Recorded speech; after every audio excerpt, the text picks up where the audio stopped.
La pratique de la présence par Joel S. Goldsmith, chapitre 10. La vision à contempler. Au commencement, au temps du jardin d'Éden, l'homme était complet, en parfaite santé et harmonieux, un avec Dieu. Par la grâce de Dieu, tout prospérait et la paix régnait. Ce que l'homme s'efforce maintenant de retrouver dans sa recherche de Dieu, c'est cet état édénique de paix et d'harmonie complète, un état dans lequel nous ne sommes pas en guerre l'un avec l'autre, mais où nous nous aimons l'un l'autre. Un état dans lequel nous n'enlevons rien aux autres, mais où nous partageons et donnons aux autres.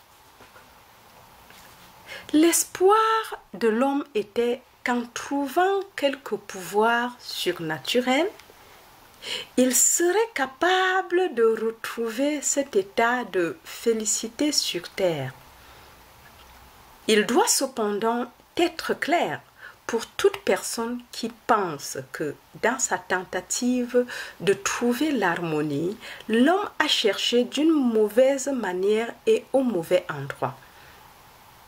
L'harmonie individuelle et la paix du monde ne seront jamais établies en cherchant un pouvoir surnaturel. Le besoin de l'homme est de se rétablir lui-même dans son état édénique originel qui est l'unicité avec Dieu. Des centaines d'années de frustration et d'échecs auraient dû prouver au monde que ce n'est pas le travail d'un Dieu de faire cela pour nous. C'est notre travail de le faire pour nous-mêmes en établissant cette relation originelle d'unité. Le Maître a dit, « Vous connaîtrez la vérité et la vérité vous rendra libre. » Nulle part, il n'indique que cela est la responsabilité de Dieu. Maintes fois, il répète que c'est notre responsabilité. Vous connaîtrez la vérité, vous aimerez le Seigneur votre Dieu, vous aimerez votre prochain comme vous-même, vous prierez pour vos ennemis, vous pardonnerez 70 fois 7 fois. En aucun endroit et à aucun moment, il n'attribue à Dieu la responsabilité de notre sentiment de séparation vis-à-vis de Dieu, mais à nous. C'est à nous que s'adresse tout l'enseignement de Jésus-Christ, pas à Dieu, à nous. Toutefois, de crainte que nous ne pataugions, le Maître a donné le chemin, le où, le quand et le comment de cette démonstration d'unité. Le chemin est la prière. Le où est le royaume de Dieu au-dedans de nous. Le quand est l'instant présent, ce moment d'état Christ. Le comment est l'action.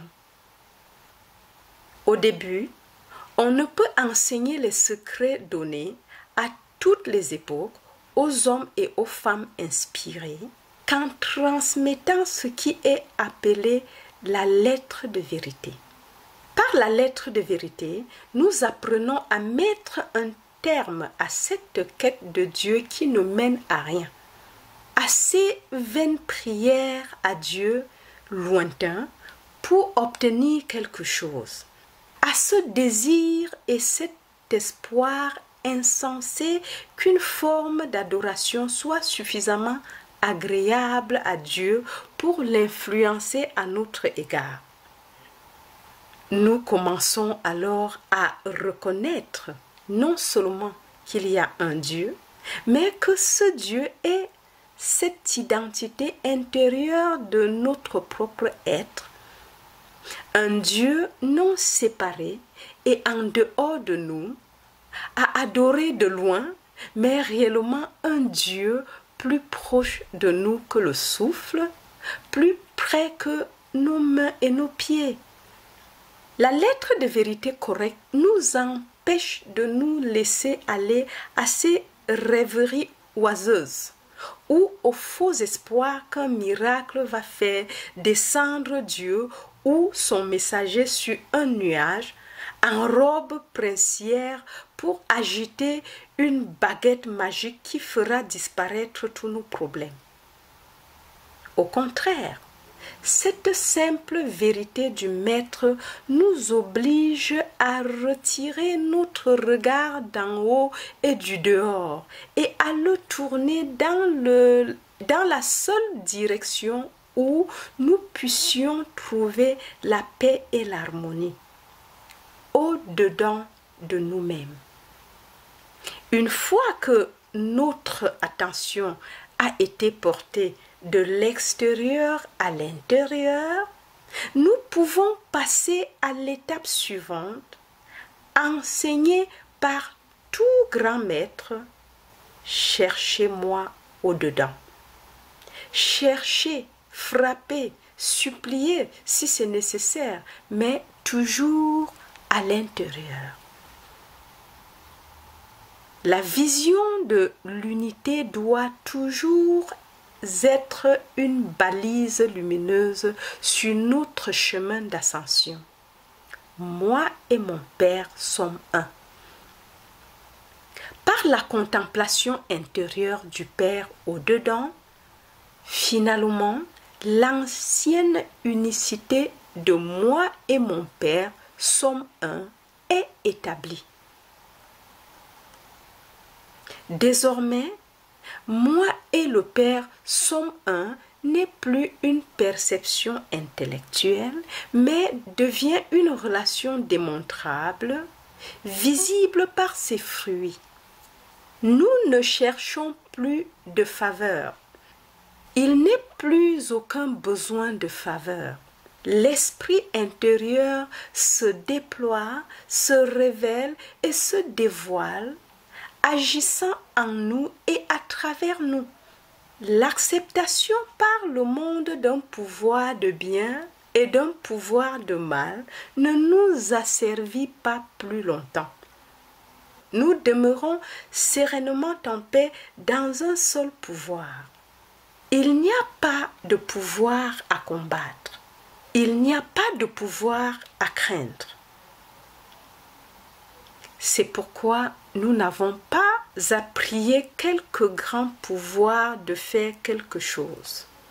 Ces choses que, pendant des siècles, le monde a considérées comme un pouvoir et pour lesquelles il a cherché un Dieu, n'en sont pas un. Le pouvoir est dans le murmure doux et léger. À un moment ou un autre de cette recherche de Dieu, nous commençons à reconnaître et à sentir cette union indissoluble avec le Père. La lettre de vérité devient moins importante et l'esprit devient la chose vitale.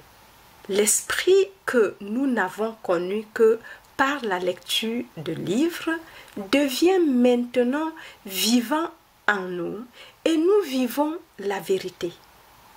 Ces vérités vécues et pratiquées deviennent la présence même de Dieu. Dieu est révélé comme étant le principe qui crée, maintient et soutient.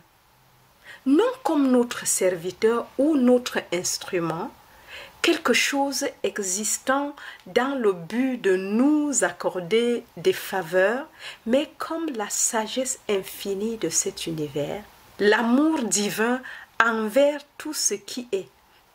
Maintenant, le message messianique donné au monde il y a 2000 ans commence à s'accomplir en nous. Dieu est amour. Aucun Dieu ne peut agir dans notre expérience si ce n'est pas par amour et il nous faut devenir l'instrument à travers lequel cet amour puisse s'échapper. Dorénavant, le commandement « Tu aimeras le Seigneur ton Dieu de tout ton cœur et ton prochain comme toi-même » n'aura aucune signification pour nous, sauf dans la mesure où nous aimerons. Ce commandement était connu depuis des milliers d'années. Aujourd'hui, maintenant, dans ce moment d'état christique, cet enseignement devrait être mis en action. Il faudrait mettre fin à la répétition insensée de ces mots. Maintenant, ce commandement doit descendre dans le cœur et être vécu, appliqué par obéissance à l'injonction du Maître. Faites aux autres ce que vous voudrez voir les autres vous faire. Pardonnez 70 fois, 7 fois. Ne condamnez pas. Ne jugez pas. Il n'y a pas de Dieu miracle, sauf le miracle qui devient évident en vivant notre unicité avec Dieu. C'est ça le miracle. Connaître la vérité mentalement ne garantit pas qu'elle sera mise en action. C'est lorsque la vérité s'infiltre du mental jusqu'au cœur que l'esprit règne et que l'amour s'installe sur son trône. La lettre de vérité nous sert de rappel pour nous amener dans la réalité vivante de cette vérité. Il y a des moments où la vérité paraît si lointaine à cause d'un sentiment de séparation de Dieu qu'il nous faut nous asseoir et engager une discussion avec nous-mêmes pour nous remémorer consciemment que l'Éternel, au centre de nous, est puissant. Qu'est-ce que je cherche? Un Dieu quelque part? Non. Dieu est dans son ciel et tout va bien pour le monde. Dieu s'occupe déjà de ses propres affaires et l'enfant de Dieu s'occupe déjà des affaires du Père. Qu'est-ce que je cherche? Un Dieu mythologique là-haut dans les cieux? Une statue? Une image gravée? Est-ce que je cherche un homme ou une femme pour influencer Dieu en ma faveur? Non. Moi et le Père sommes un. Et c'est seulement par mon unité avec Dieu que je peux avoir la paix que je désire. Seulement dans l'accomplissement de cette unité, de cet amour qui existe entre Dieu et l'enfant de Dieu, et entre l'enfant de Dieu et Dieu. Ce n'est que dans la réalisation que mon Père céleste est plus proche de moi que mon souffle, est plus près que mains et pieds, et que c'est son bon plaisir de me donner le royaume, qu'un amour s'écoule, un amour qui paraît couler de moi vers Dieu et revenir de Dieu vers moi, mais qui est en réalité une interaction du fait de la réalisation de mon unité avec le Père. Le Maître a enseigné que les êtres humains d'eux-mêmes ne peuvent rien faire, mais que les êtres humains réunis au Père intérieur, n'étant plus deux, mais un, peuvent faire toutes choses, et qu'ils sont les enfants éternels et immortels de Dieu. C'est quand l'Esprit de Dieu est sur nous et demeure en nous que nous devenons les enfants de Dieu. Et qui peut faire cela pour nous, sinon nous-mêmes? Le chemin nous a été indiqué. c'est la prière et la méditation. C'est une forme éclairée de la prière telle qu'Élie l'enseigna à Élisée. Lève les yeux et vois si tu peux me contempler m'élevant sur une nuée. Levez les yeux vers les montagnes d'où vient votre secours.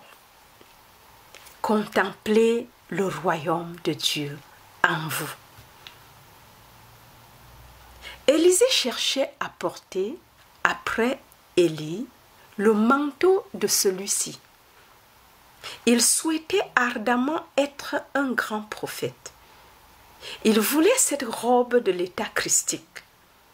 Quand Élie fut le point d'entrer dans un état de conscience plus élevé, Élisée lui demanda une grande faveur, qu'une double portion de ton esprit soit sur moi. C'est-à-dire que le manteau d'Élie lui fut donné. Mais Élie, l'une des très grandes âmes spirituellement illuminées de tous les temps, savait qu'il ne pouvait donner son manteau à Élisée, mais qu'Élisée pouvait le gagner, pouvait le mériter, être digne de lui, être prêt pour lui. Et il lui dit comment? Si tu me vois quand je serai enlevé à tes yeux, il en sera ainsi pour toi. Si quand je m'élève hors de ta vue, tu me vois tel que je suis, m'élevant sur une nuée hors de ta vue, alors mon manteau tombera sur tes épaules. Élie ne pouvait accorder sa grande sagesse spirituelle même à Élisée, mais Élisée pouvait acquérir cette conscience spirituelle par lui-même si sa vision s'élevait assez haut pour qu'il fût capable de reconnaître qu'il n'y a pas de mort, qu'il n'y a pas de séparation, qu'il n'y a qu'une élévation dans la conscience. S'il pouvait lui-même s'élever à cette suprême altitude de conscience, il serait alors un prophète de la stature d'Élie. En cela, il réussit.